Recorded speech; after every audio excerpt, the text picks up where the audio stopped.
Hello friends, आज हम देखेंगे लीगल कंप्लायंस के बारे में इंडियन स्टैंडर्ड्स और सेंट्रल इलेक्ट्रिसिटी एक्ट के तहत। ये पार्ट 2 ऑफ द वीडियो है। पार्ट 1 ऑफ वीडियो में हमने कुछ कंप्लायंसेस कवर किए थे। ये एक्चुअली लेंदी टॉपिक है, एक साथ लूँगा तो आपको भी समझ में आएगा नहीं, तो ये पार्ट्स में बांटा हुआ है। ये पार्ट 2 है, इसका और पार्ट 3 भी है। तो एक एक कंप्लायंस को हम स्टडी करके उसको हम समझने की कोशिश करेंगे, कंप्लायंस क्या कहता है, उसका एक्चुअल मतलब क्या है। इसमें कोई भी डाउट हो तो आप मुझे कमेंट सेक्शन में पूछ सकते हैं। तो we will start that. This is the as the format is same. ये रूल नंबर है, ये डिस्क्रिप्शन है उसका, और ये कौन से एक्ट के तहत आता है वो भी मेंशन किया गया है। और जो मैंने हाईलाइट किया है वो थोड़ा इम्पॉर्टेंट पार्ट है, वो जो डिफरेंशिएटिंग फैक्टर है। बाकी आपको पूरी इंग्लिश लगेंगी क्या लिखा है, क्योंकि इलेक्ट्रिसिटी एक्ट सबको देखते हुए बनाया जाता है, तो हो सकता है कुछ कुछ आपको समझे ना कि कंज्यूमर रिलेटेड की क्या बात हो रही है। तो मैंने हाईलाइट कर लिया है जो इंडस्ट्री में आपको देखने की ज़रूरत है। ठीक है, तो rule central electricity act CEA 2010 का रूल 41, उसमें 12वां नंबर, और आई रूल 61 के अंदर, आई रूल 117 के अंदर सब ये सब कंप्लायंस आता है। कंप्लायंस क्या कहता है कि frame of every generator, stationary motor, portable motor and the metallic parts not intended at conductors, जो करंट पास नहीं कर रहा है, ऑफ ऑल ट्रांसफार्मर और any other operator use for regulating और controlling electricity and all electricity consuming apparatus of voltage exceeding 250 volt. ये important है। लोग जनरली 24 वोल्ट पे भी अप्लाई करके देखते हैं, तो ये आप 24 वोल्ट के लिए एप्लीकेबल नहीं है, ये 250 वोल्ट के लिए है। ठीक है, पर नॉट एक्सीड 650 वोल्ट। और दूसरी बात, ये बेसिकली अपने इंडिया देखें तो 433 वोल्ट के लिए एप्लीकेबल है। ठीक है, 650 मतलब 11 kV के लिए एप्लीकेबल नहीं है, और 3.3 6.6 kV एप्लीकेबल नहीं है। Shall be earthed by the owner और by 2 separate and distinct connection with earth. तो बेसिकली ड्राइंग के माध्यम देखेंगे तो एक मोटर टर्मिनल है अगर, तो उसको 2 अर्थिंग होने चाहिए डिस्टिंक्ट। ठीक है, 2 अलग अलग डिस्टिंक्ट पाथ से अर्थिंग होने चाहिए करके। ठीक है, 2 सेपरेट डिस्टिंक्ट पाथ। ठीक है, अब उसी का ही एक दूसरा वर्जन है। अब रूल नंबर लगभग सेम है, थोड़ा माइनर मॉडिफिकेशन है। इसमें न्यूट्रल पॉइंट की बात की जाती है। देखिए हाईलाइट किया मैंने, neutral point shall be earthed by not less than 2 separate and distinct connection with earth. ठीक है, तो ये बेसिकली ट्रांसफॉर्मर न्यूट्रल या अपने मोटर न्यूट्रल रहता है ना, जो भी आप यूज़ कर रहे हैं, वो भी इक्विपमेंट का न्यूट्रल यूज़ कर रहे हैं, तो not less than 2 separate distinct connection with अर्थ।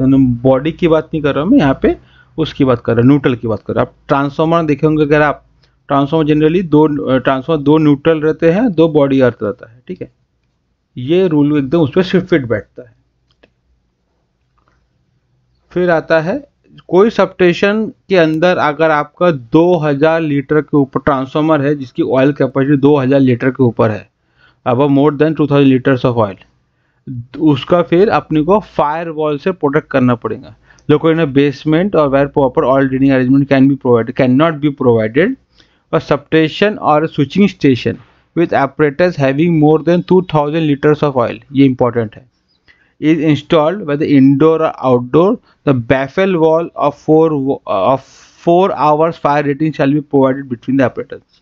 सिर्फ आपको फायर वॉल, जो हम अपनी रेगुलर भाषा में बोलते हैं, सिर्फ फायर वॉल नहीं लगानी है उसको। अगर बाइफल फायर RCC का है तो कोई प्रॉब्लम ही नहीं हो, तो फायर कंटिन्यू आग झेल सकता है। अगर आप कॉस्ट कटिंग में बैफल वॉल लगा रहे हो तो ये इंश्योर करना 4 घंटे तक का फायर वो झेल सके, वो रिस्की होनी चाहिए। RCC लगा तो कोई प्रॉब्लम नहीं है, जनरली आप बैफल लगाओगे तो ये इंश्योर करने कंडीशन कि आप 4 घंटे का वो आग झेल सके। ये 2000 लीटर ऑयल के ऊपर की बात कर रहा हूँ। ठीक है, या प्रॉपर ड्रेनिंग अरेंजमेंट नहीं दे सकते हैं, ये क्लियर मेंशन है उसके अंदर। ठीक है, अभी हम ड्रेनिंग पे आते हैं, ऑयल सोक पिट पे आते हैं। ऑयल सोक पिट क्या कहता है, ये तब लगेगा जब अपने 9000 लीटर ऑफ ऑयल का ऊपर कैपेसिटी रहेंगी। 9000 एक ट्रांसफार्मर की नहीं, वो प्रोविजन पूरे एरिया की होनी चाहिए। मतलब वो अगर आप एक ट्रांसफार्मर एक यहाँ एक यहाँ एक यहाँ लगा रहे हो, तीनों मिला के 9000 अगर है तो ऑयल सोकपिट होनी चाहिए। ठीक है,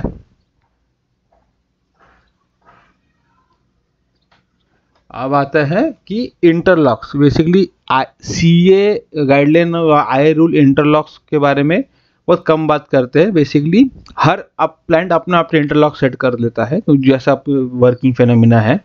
तो बेसिकली अगर ट्रांसफार्मर दो ऑपरेट हो रहा है पैरेलल में, तो उसको इंटरलॉक होने, two more transformer operate in parallel, sorry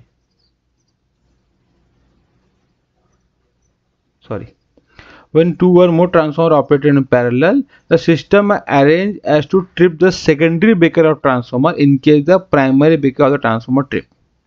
मान अगर दोनों ट्रांसफार्मर के पैरेलल में चला रहे हो, तो एक कोई ट्रांसफार्मर ट्रिप हुआ है, तो उस प्राइमरी ब्रेकर भी आपको ट्रिप होना चाहिए अगर आपको ट्रांसफार्मर ट्रिप हुआ है तो, ठीक है। मतलब आपका बेसिकली इंटरलॉक होना चाहिए दोनों के बीच में, ठीक है। फिर आते हैं हम आपका बेसिकली आरएमयू में रहता है, बेसिकली क्या रहता है, इंटरलॉक मांगते हैं। इंटरलॉक के अंदर क्या है कि कोई भी लाइव पार्ट आप डायरेक्टली नहीं खोल सके, ये इंटरलॉक एक्सपेक्ट करते हैं। ये दिख रहा है interlock in such a way that these can not be open unless the live parts are made dead. ये बेसिकली आरएमयू में देखोगे, आरएमयू का ये डोर जो है ना, ये डोर खुलेगा नहीं जब तक इसका अर्थ नहीं करते हैं। अर्थ करने के बाद आपको तो ऑफ करना पड़ेगा, फिर ये अर्थ होगा, फिर ये डोर खुलेगा, लाइव पार्ट दिखेंगे आपको। तो ये बेसिकली ये आप कोई पैनल के अंदर डायरेक्टली आप लाइव पार्ट ना खोल सको, वैसे इंटरलॉक वो मांग रहे हैं, ठीक है। ओवर करंट प्रोटेक्शन, तो disconnect the supply automatically if the rated current equipment is exceeding for a time, तो अपने को ओवर करंट रिले लगाना पड़ेगा, ठीक है। ये जनरल है, सब जगह लगाती है, पर ये आई रूल में भी कहता है ये लगाने के लिए, ठीक है। ओवर करंट रिले कौन सा लगाना है ये नहीं कहता, ओवर करंट प्रोटेक्शन होना चाहिए। अब रिले कोई भी लगा सकता है, आइडेंटिटी भी लगा सकते हैं, नॉन आइडेंटिटी भी लगा सकते हैं, इलेक्ट्रोमैकेनिकल भी लगा सकते हैं, सब्जेक्ट ही आपको टाइम मेंटेन रखना पड़ेगा। फिर है अर्थ फॉल्ट और अर्थ लीकेज प्रोटेक्शन, तो disconnect the supply automatically if the earth fault exceed the limit of current for keeping the contact potential within the reasonable value। Basically हमें अर्थ लीकेज प्रोटेक्शन सब में लगाना चाहिए। तो हमें अब बेसिकली हाँ रिले में आजकल आ जाता है अर्थ लीकेज रिले 50-51 करके, 50-51 ओवर करंट हुआ, 50N और 51N आपका अर्थ के साथ भी, न्यूक्लियर के साथ भी काम करता है, ठीक है। LT के अंदर ही अर्थ लीकेज रिले मांगते हैं।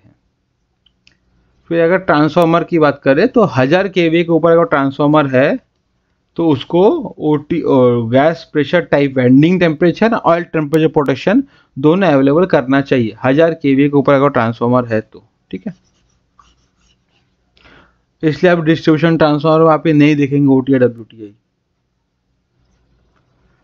जनरेटर जो अगर 100 kVA के ऊपर का है तो उसको भी हमें अर्थ लीकेज प्रोटेक्शन देना पड़ेगा, और जब 1000 kVA के ऊपर जनरेटर है तो उसको भी रेस्ट्रिक्टेड अर्थ फॉल प्रोटेक्शन और डिफरेंशियल प्रोटेक्शन दोनों देने पड़ेंगे, ठीक है। ये स्पेसिफिकली टू जनरेटर की बात कर रहा हूँ, ठीक है। फिर आपके जितने भी रिकॉर्ड्स है टेस्टिंग के, ट्रिपिंग के, मेंटेनेंस वर्क के, जितने भी है सब के, आपका केबल का लेआउट, ये सारे आपको रिकॉर्ड रखने चाहिए।